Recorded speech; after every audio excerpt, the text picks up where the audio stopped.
Our stories of 9/11 are the things that unite us still, like the sense of unity we felt in those first days and months after the attacks. I don't think that we could ever give up hope. Except I never felt that way. I was the head of Boston's Logan Airport on September 11, 2001. On my watch, American Flight 11 and United Flight 175 were hijacked after leaving Logan and then flown into the World Trade Center. Ladies and gentlemen, this is a difficult moment for America. The first news story suggesting I might be fired in response to the hijackings appeared on September 13th. A media frenzy followed. 6 weeks after 9/11, Massachusetts governor forced me to resign. This is the right time for me to move on. I was later notified that a 9/11 family had sued me, holding me personally responsible for the wrongful death of their loved one. For many years, I feared that the blame directed at me was deserved. I was broken by being blamed for the hijackings, not instantly, not shattered like hand-blown glass, but over time, like a bottle tossed into the sea, tumbled apart bit by the movement of the waves. And just like those waves slowly smoothing the jagged edges of that sea glass, it's taken 2 decades for Virginia Buckingham to build herself back to who she is today. Even 20 years later, Ginny will tell you she hasn't moved on, but she has moved forward. Is it still hard to talk about it? It's painful. Not just for me, I think for everyone who went through it. Ginny felt like we all did on 9/11, scared, vulnerable. But she also felt responsible because that's what many kept telling her. This is her story of blame, self-doubt, and resilience through the toughest day, weeks, months, and years America will never forget. I mean, one of the columns in the Globe actually said that Osama bin Laden was laughing in his cave at what passed for leadership at Massport. A terror mastermind thousands of miles away was laughing about Ginny Buckingham. It was a great reminder how important words are, and maybe that was a nice, funny, offhand, clever thing to say in some column, but it was really painful. It took 3 days, tops, for this intense scrutiny to focus in on you. Yes, the questions started coming pretty quickly. The next tougher than the last. Often the scathing news coverage would be tough to see. The Herald, September 19th, Ginny Buckingham still isn't a stay-at-home mom. And you're pregnant during all of this, roughly 5 weeks pregnant. There was another headline here that said, pregnancy is no excuse.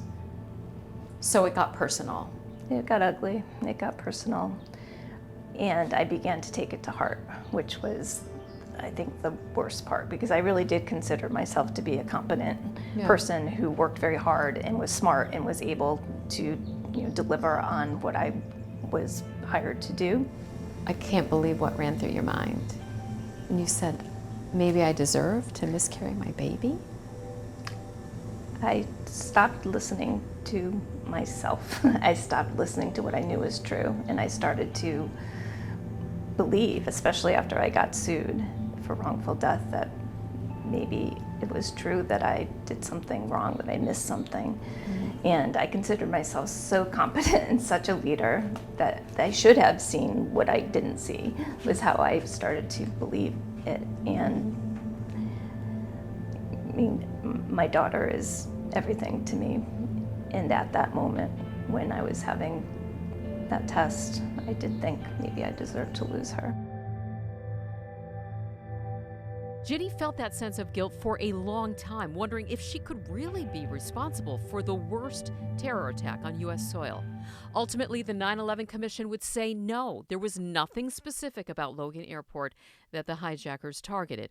But for years, those questions were unrelenting. Everywhere Ginny turned, the headlines followed. Passing the buck, won't fly at Logan.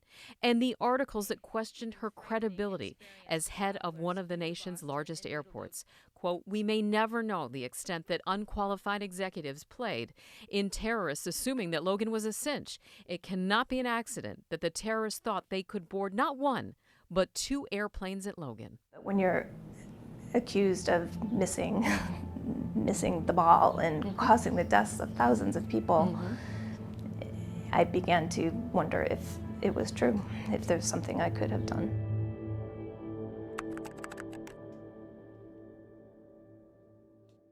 As Ginny Buckingham woke up to get ready to fly to Washington, D.C. for a meeting with the FAA, two terrorists were already in the air. They had made it through security in Portland, Maine, and would switch planes in Boston, joining other hijackers on a deadly mission. By 7:30 a.m., there were 5 terrorists on board United Flight 175 and 5 on American Flight 11, both leaving Boston's Logan International Airport. Ginnys flight to D.C. wouldn't leave for a few more hours. At 7:59, Flight 11 takes off from Logan, headed to Los Angeles. It would only be 15 minutes before air traffic controllers realized something was wrong.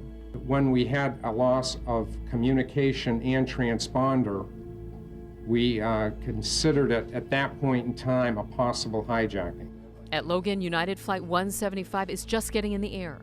Meantime, on board Flight 11, a troubling message from flight attendant Betty Ong. The cockpit's not answering. Somebody's stabbed in business class. And I think there's mates that we can't breathe.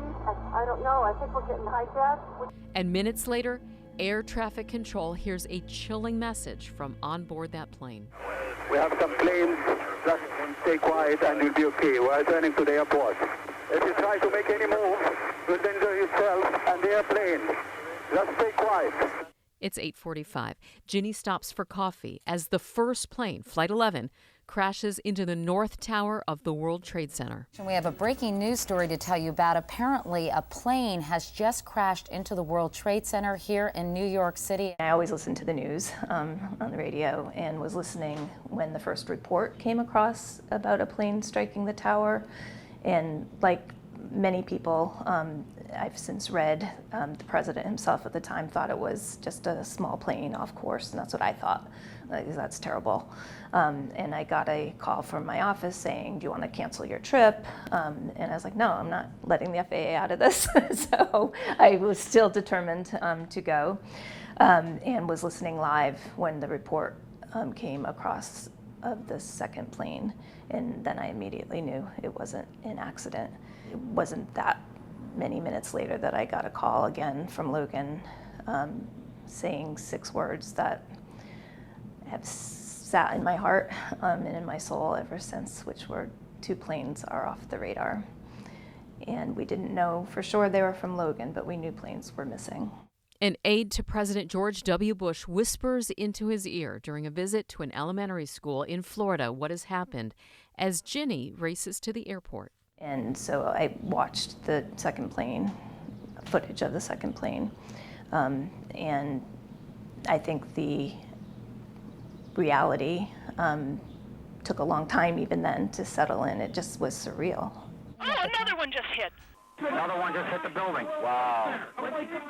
Wow. Another one hit it hard. Another one just hit the World Trade. Was a hijacked American Airlines plane en route from Boston to Los Angeles. And at the time, we didn't know if there were more out there. We didn't know what else was going to happen. We had reports that there were other Logan planes missing. And so my team was tracking down every single flight to see where it had, because as you remember, the FAA grounded all the planes so they went down wherever they could land safely. So tracking down every single plane to make sure that there were no other Logan flights missing. Ladies and gentlemen, this is a difficult moment for America. Today we've had a national tragedy. 2 airplanes have crashed into the World Trade Center in an apparent terrorist attack on our country. Terrorism against our nation will not stand. Over the next half hour, the South Tower collapses in a matter of 10 seconds. And 102 minutes after the first plane hit the World Trade Center, the North Tower falls. It is one of the darkest days in America as we realize that this country has been attacked in an act of terrorist war in the heart of the nation's capital in Washington, D.C., and also in New York City, and then a plane that was driven into the ground outside of Pittsburgh. We believe that that is the end of the attacks for now, but no one is sure because we don't know who is responsible. These acts of mass murder were intended to frighten our nation into chaos and retreat. But they have failed. our country is strong. A great people has been moved to defend a great nation. Terrorist attacks can shake the foundations of our biggest buildings, but they cannot touch the foundation of America. I think the two planes that destroyed the towers came from here, and obviously the other planes killed people and brought a lot of destruction, but the two that destroyed those twin towers and killed thousands of people came from here, and I think people were terrified and angry and needed to place their anger somewhere and to feel like they were doing something about it, and I became that person.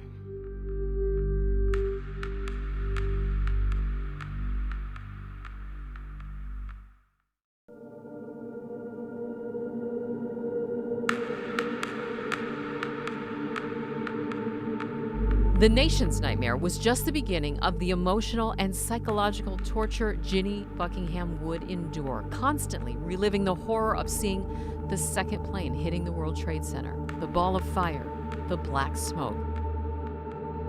I was at ground zero. How did I get beyond the construction fence? I didn't remember. I was breathing hard from the climb.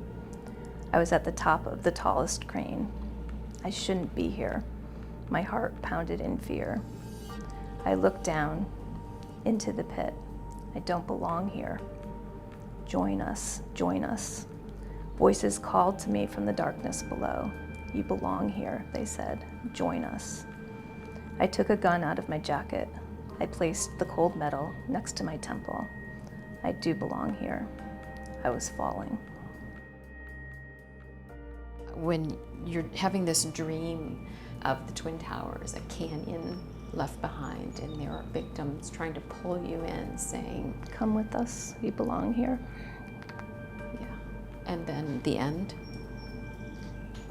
you put a gun to your head in this dream. Yeah. That's considered suicidal ideation. Yes. The psychological torment you were going through. I mean, torment. You were having these dreams, dreams of it started with an angry mob, right? Yes. And then it escalated from there. It was always, the constant theme was a plane crashing that I would see and see it breaking apart, and I would try to get to where the crash site was so I could help, and I never could get there. And I had that dream so many times over the last 20 years. The fall of Ginny's career was just as fast and dramatic as her rise. The seventh of 8 children, Ginny learned to negotiate, a skill key to politics.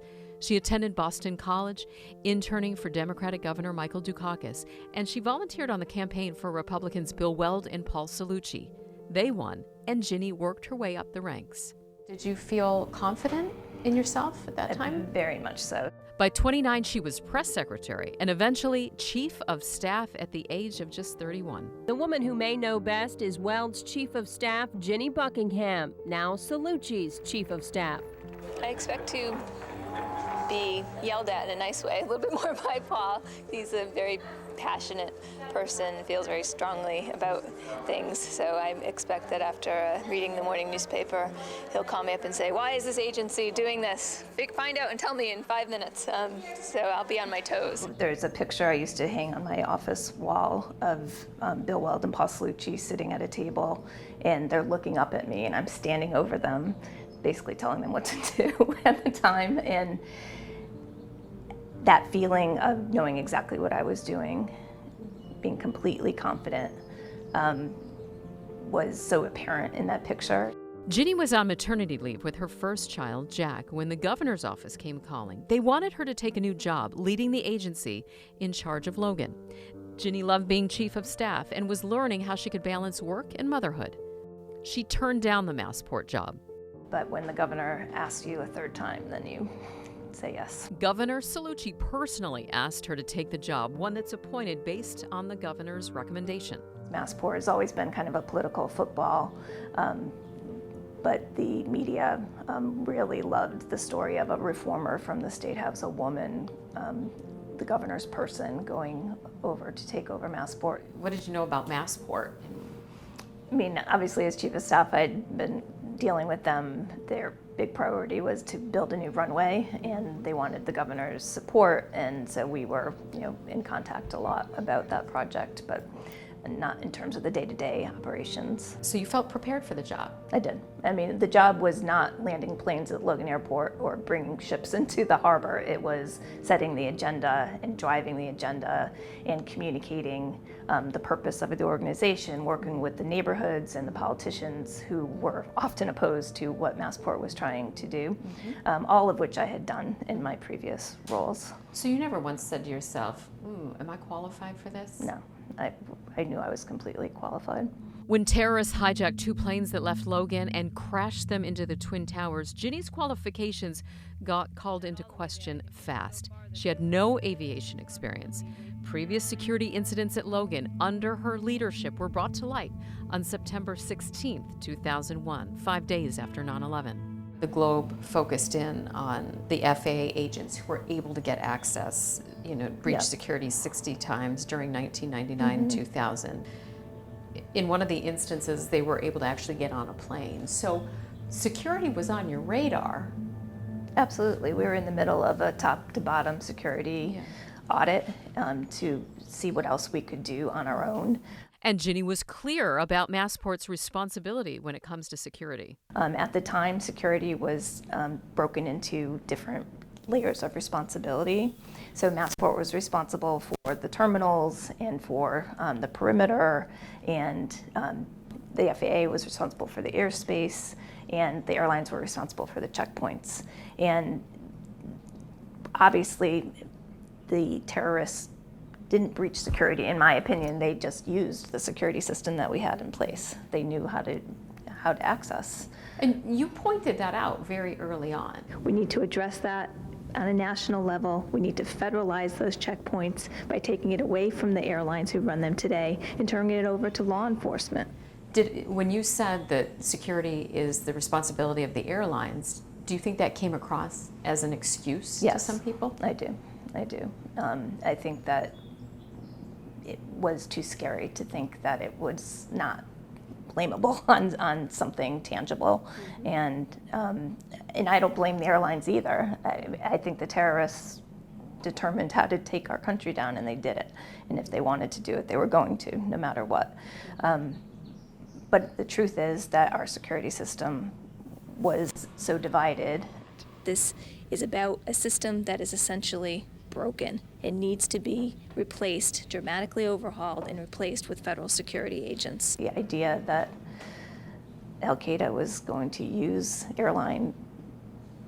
commercial aircraft as weapons wasn't on anyone's radar screen, certainly not mine, and I've struggled with that, and that has given me incredible heartache. You said if there are specific flaws unique to Logan, people here, including myself, will accept responsibility. I firmly believe that what happened here could have happened anywhere, but I think the investigation will ultimately bear that out, and I think we ought to wait to see what that investigation shows. If it shows something unique to Logan Airport, unique to Massport security, myself and everyone here is willing to step up and take that responsibility. Did you ever regret saying that? I wish now, 20 years later, in retrospect, that I had had the strength and clarity to say this is just not real and not true, but I didn't, and I forgive myself for that. But of course, I wish that I did. Sure. I'm not sure it would have mattered. Probably would have made things worse. You already were pointing out what was true. Yeah. And people viewed it as an excuse.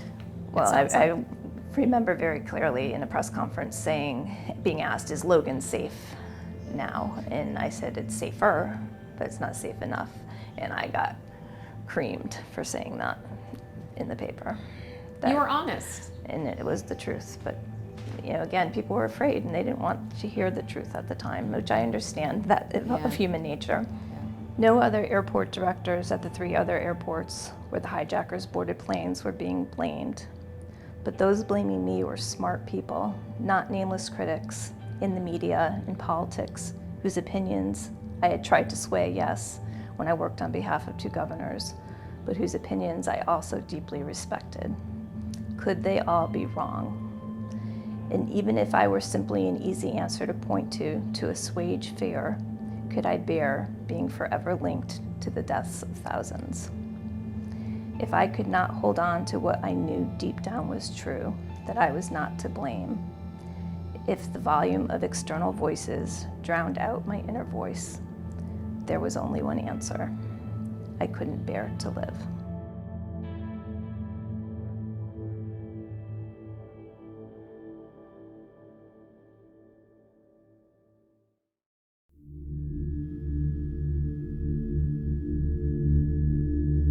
It was September 15th, 4 days after 9/11. Logan Airport was just reopening. Ginny Buckingham had kept it closed longer than every other airport in the country, except for Reagan National outside Washington. I just did what I thought was right, and I called hours before we reopened on the 15th. I called the head of the FBI in Boston, and I just said, is there any reason that I should not reopen this airport? Tell me if there's anything you know that I need to know. And he said, there's nothing. So we reopened. To see the U.S. Marshals and the patrol people and the numbers of folks with security, the questions they're asking, the numbers of things that they're not allowing you to carry, right down to your toilet kit and a nail file or something. It's as tight as I've ever seen it. Senator Kerry and Senator Kennedy both came and provided a lot of comfort and leadership. You know, they basically said, what do you need? Anything you need, we'll take care of it. You're talking to the governor at this point. I had been passing constant information back to her and to Mayor Menino about what was happening at Logan. I did invite her to come to Logan, and she declined. Mayor? Did you invite the mayor to come as well? I did. He did not come.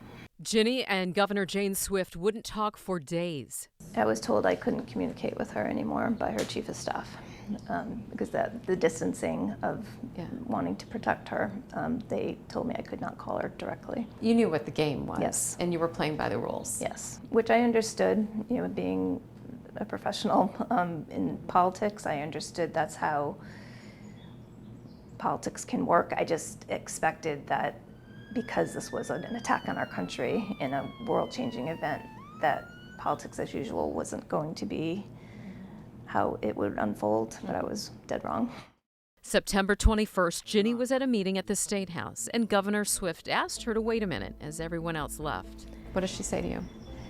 She said that she didn't know how it was going to turn out, that she knew Massport couldn't have done anything to change it, but that she was grateful I knew how politics worked and the media worked, and that's how she was able to sleep at night. I know you're not to blame, but You may take the blame. Part of the reason that she and I have not had extensive conversations since September 11th is because she and her entire leadership team there have fully cooperated with every suggestion, every recommendation that we made for ways to assure the public that they were safe. Certainly none of us in transportation was prepared for the staggering determination of suicidal terrorists or the stunning evil they were capable of committing. The system is wrong, it's flawed, and it needs to be fixed. Here we are discussing September 11th and other matters, and where's the governor? I consider it an insult to this committee that the governor didn't show up. I don't think that the legislature should be dictating the schedule that I have. I attended a lot of important meetings today. I attended a lot of important meetings yesterday. The chairman at the time, Chairman Havern of the Transportation Committee, he got it, and he made the comment, "You're being hung out to dry," by the governor. And afterwards, the media was thronging around me saying, "Is it true? Do you feel like you're being hung out to dry?" And I didn't answer that. Jane Swift declined our request for an interview. So now you're this political pariah, right? Mm-hmm. But you're also a public one too. You roll up to a Dunkin' Donuts and you're getting your coffee and people are whispering stuff. Yeah, it was unnerving, I guess I would say. I was afraid a little bit because there was so much anger out there. Afraid of what? Someone taking out the anger in a physical way. You mean being assaulted in public? Yes, or my child being harmed somehow. May 2002. Jack and I were in a rowboat in Boston Harbor. It was a beautiful, star-filled evening. We watched the planes take off, one after another. "Look, honey, isn't that amazing?" I said, pointing to the jet soaring overhead, backlit by the moon. Wait, something's wrong. The plane wasn't climbing high enough, fast enough. It was going to hit that apartment building. "Turn, turn," I shouted, but it was too late. Fire shot out of the windows. Bodies fell to the ground. Another and another. I covered Jack's eyes with my hands. "No, no, no," I screamed.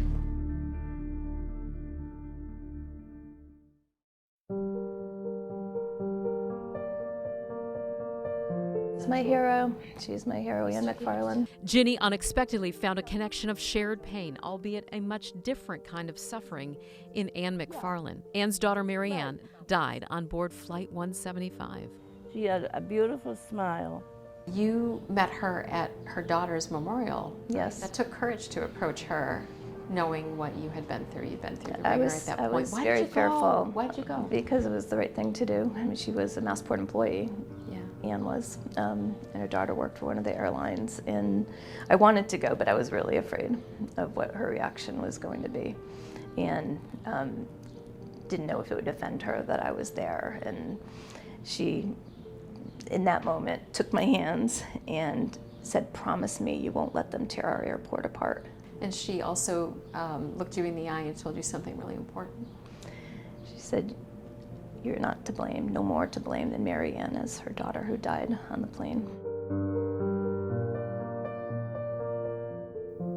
With the support of Governor Jane Swift, I was able to lead Massport through this historic crisis. Responsible and solid action plans are in place for Logan in particular and Massport in general. The public is slowly returning to its travel plans. I knew ultimately I was either going to be fired or I'd have to resign. Ginny never got to fix the security problems she was so outspoken about in the days and weeks after 9/11. She announced on October 25, 2001, a month and a half after the attacks, she'd be stepping down as head of Massport. I believe that my departure gives the governor more flexibility as she restructures state government to confront this new era of terrorism threats. I've advised Governor Swift that I will resign effective November 15th. The story didn't stop there at your resignation. You were sued personally for wrongful death of the first victim, what's believed to be the first victim of 9/11. On what grounds? Duty to warn that I should have known. And then you were named in a lawsuit against Massport that didn't get resolved for 10 years later. You were deposed for that. Was that the hardest thing you've ever had to do? Yes. Learning that a widow and a mom of 2 little kids blamed me for her husband's death was the most shattering thing I've ever had to go through. And I understand it's not as shattering as what she had to go through. I'm not saying it is, but it broke my heart. Have you met her? Have you reached out? Have you talked to her? No. It's...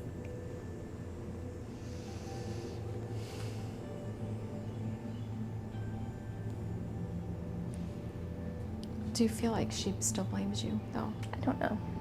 No, I don't know. And I respect her ability in her life to do whatever she needs to do to move forward. I mean, how horrible what happened to her husband is. I don't know. The intense pressure, the blame, made Ginny question a lot in the aftermath of 9/11, even her will to live. I mean, after I was sued, I wasn't sure I could bear it.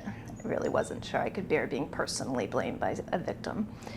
And I drove to the beach and considered driving the car into the water until I couldn't breathe. And then I thought about Jack and Maddie and that they didn't deserve not to have a mom, that they didn't do anything wrong, and took all my willpower to pull back out of that beach parking lot and come home.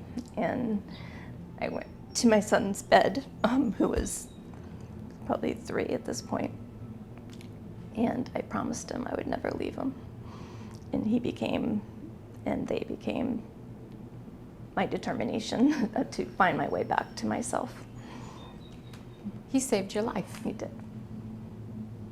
And you were talking about you had to actually tell yourself to put the car into reverse.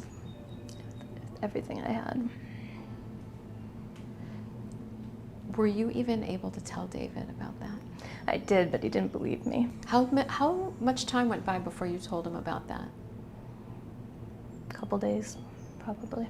And this was 2 years after 9/11. 2 Yes. years you're living with this. It was the lawsuit. It was right after I was notified that I had been sued, and I had to go to the lawyer's office, and they were talking about it like I wasn't even there. Oh, you know, they want to take her house. That was one of the things that the lawyers said, and that just took my breath away because my home was my safety, my sanctuary, and I could not fathom being able to go through a trial and having, you know, people accusing me, like my dreams, like the bad dreams I had of being accused. I just couldn't imagine it. The lawsuit also meant that the media coverage continued.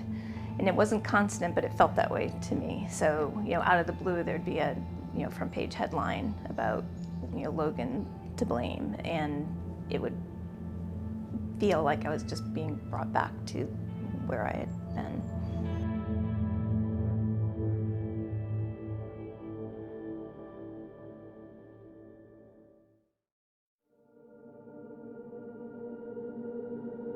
Ground zero, your first trip, you were gonna go. Yes, I felt I had to go. I felt I should go.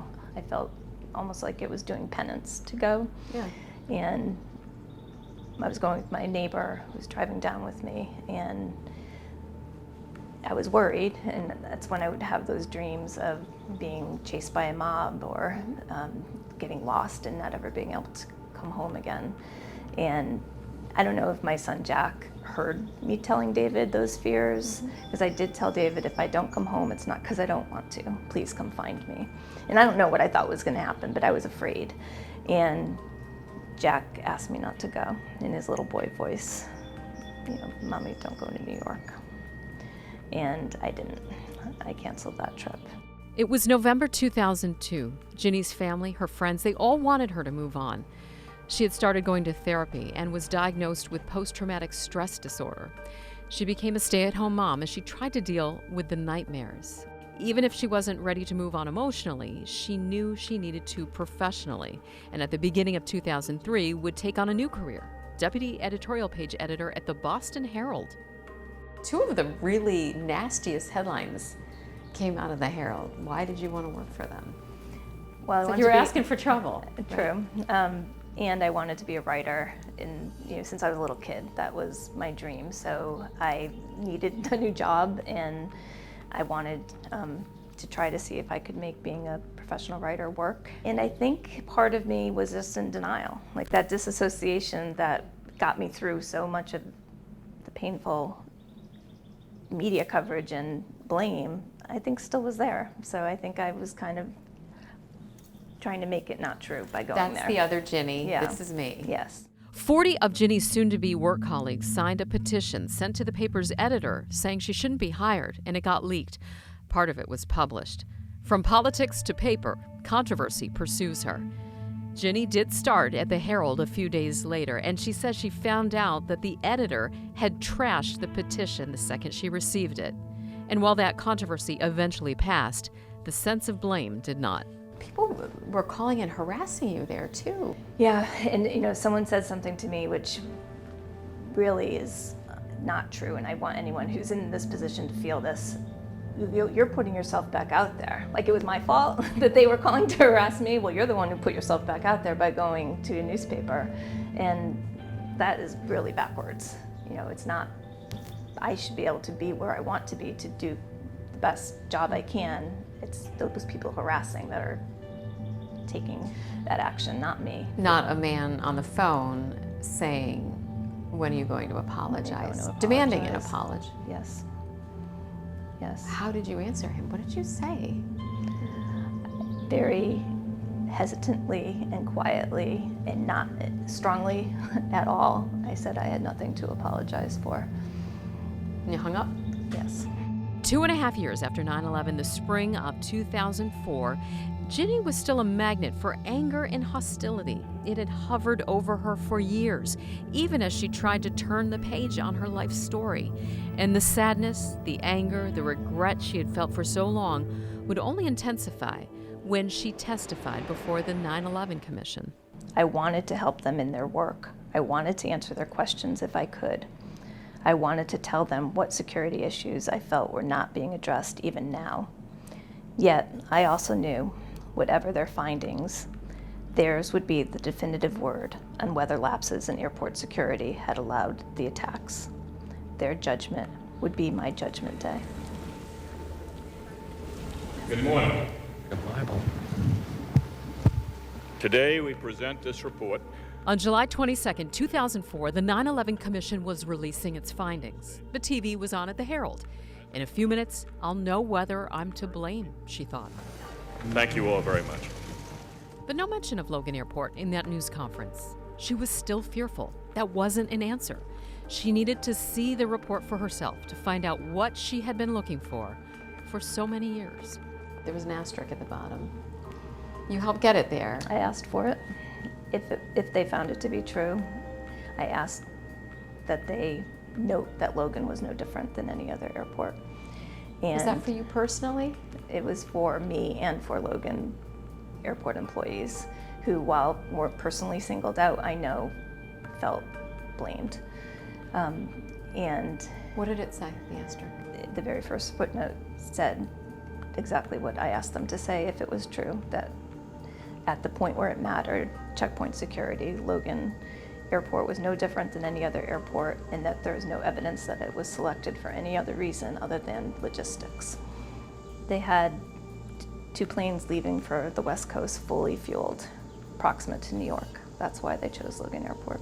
The pain, the psychological torment Ginny Buckingham struggled with for nearly 3 years about whether Logan Airport, and in turn she, as its leader, could be to blame, was reduced to a footnote in the 9/11 Commission's more than 500-page long report. The Commission's determination? No, they weren't. The next month, Ginny's job at the Herald took her to the place she had feared in her nightmares. She had no idea how important overcoming that obstacle of visiting Ground Zero for the first time would be in her healing. Went by myself, and it was the first time I didn't feel alone since 9/11 happened. Really? Because it didn't happen just to me, obviously, but it felt that way here from a blame point of view. And I went to the firehouse, the first one that responded, to thank them, and barely could get words out of my mouth. I was sobbing so hard. And then I found the little chapel by Trinity Church that didn't get destroyed against the odds, and it had become a place to take care of first responders. It now is a memorial to that time, and it was so beautiful. And I walked in, and one of the first pieces of paper I saw had Mary Ann McFarland's picture on it. And I felt comfort and companionship for the first time. It's beautiful in its own way, and I'm very, I am reminded of the 2 messages you wrote, I think once at BC's memorial, and again, do this for your children and for Mary Ann. That became kind of your mantra. And for the first time at the Trinity Chapel, I wrote, "Make meaning, find joy," for Jack, for Maddie, for Mary Ann, and for me. Because maybe for the first time I thought I deserved it.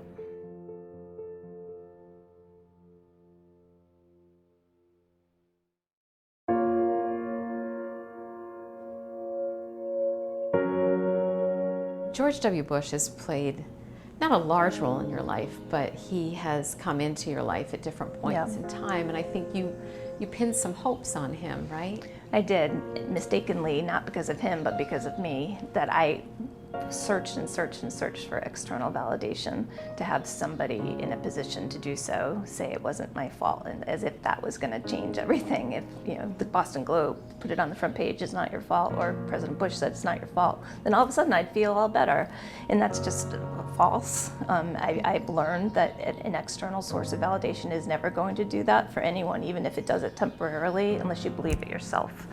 And I do now completely understand why I was blamed, and that I wasn't to blame, and that I did everything I possibly could. And I still carry the pain that came with that journey, and I still have an incredible life of joy. I feel very lucky. What did George W. Bush tell you? Did he tell you anything that gave you hope? He might not have told you what you were looking for, but what did he say?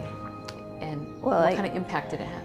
I interviewed him in the Oval Office with the Herald after he won re-election in 2004. And I planned what I was going to say to him as opposed to what he was going to say to me, because I learned that I couldn't control that. And I just wanted to thank him for everything he had done post 9/11 to make our country safe. And so that's what I said to him. Thank you for all that you've done. And he said, you're a really good person. And that felt good, because I'd been defined as a really bad person. It wasn't what I wanted him to say, right? I wanted him to say, it wasn't your fault. But it was kind and compassionate. President George W. Bush would come back into Ginny's life again.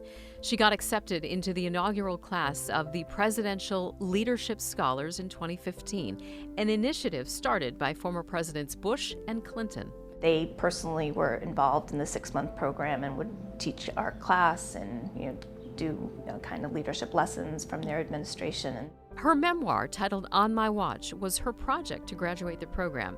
She says President Bush was surprised by what she wrote. It didn't appear that he had heard anything about what had happened here at Logan. And then when I graduated, you cross the stage and you stand between the two presidents, and the person on the side kind of reads Virginia Buckingham. Ginny is Senior Director. What your project is for that program, and so they read about my book, that she's writing a book about blame and resilience, and after dealing with the aftermath of 9/11 at Logan Airport. And he kind of put his arm on me and said, I'm so glad you're here, which was very kind. Very recently, I was speaking to a dear friend who I worked with at Massport after he read my book, and he said, no one at Massport felt the way that you did. After reading that. And that was very painful to hear at first, until I realized, well, that's the point of a scapegoat, is that you put it on one person so no one else has to feel that way. So it was very isolating. It's so vivid, isn't it? I mean, 20 years goes by in a flash. Does it feel real to you still? I relive it a lot in my daily thoughts, as my dreams. I see the times passage, and that my kids, that 2-year-old is a college graduate now, and my daughter, who I was pregnant with at the time, is going off to college. So I see the passage of time, but it doesn't feel that it's possible it could have been that long. In the darkest days and in the most joyful, which is kind of symbolic of how I feel about moving forward, is that 20 years after 9/11, the media firestorm has long since passed. Ginny says she's feeling healed, even though she admits she still struggles at times. And now she wants to help others with their stories and their journeys. One of the stories I tell in my book is about resilience. And because I felt so pained, I felt like I was failing at being resilient and strong. And everyone would say, move on and, put it behind you, slam the door. And I couldn't reconcile that I could be in so much pain and be resilient, when in fact that is exactly, in my view, what resilience is being able to carry your pain with you and move forward, and also have times of joy and meaning. And I think that's so important for people to hold on to who are experiencing painful times, that resilience doesn't mean you get over it.